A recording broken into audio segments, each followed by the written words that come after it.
corona, penyakit asal di Cina, nyebar ke Indonesia, ngariweuhkeun sakabeh jalma. Sasalaman oge ulah Jumatan oge di imah sabab sieun gering payah. Eling jalma ulah sieun corona,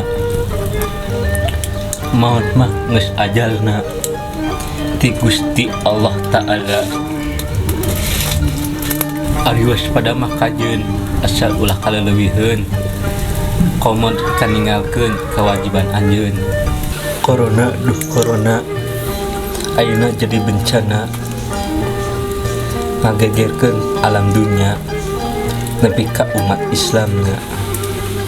Inna lillahi wa inna ilaihi raji'un. Duka beurang, duka peuting, ajal bakar sumping. Urang kudu loba eling, ulah rasa maneh teuing.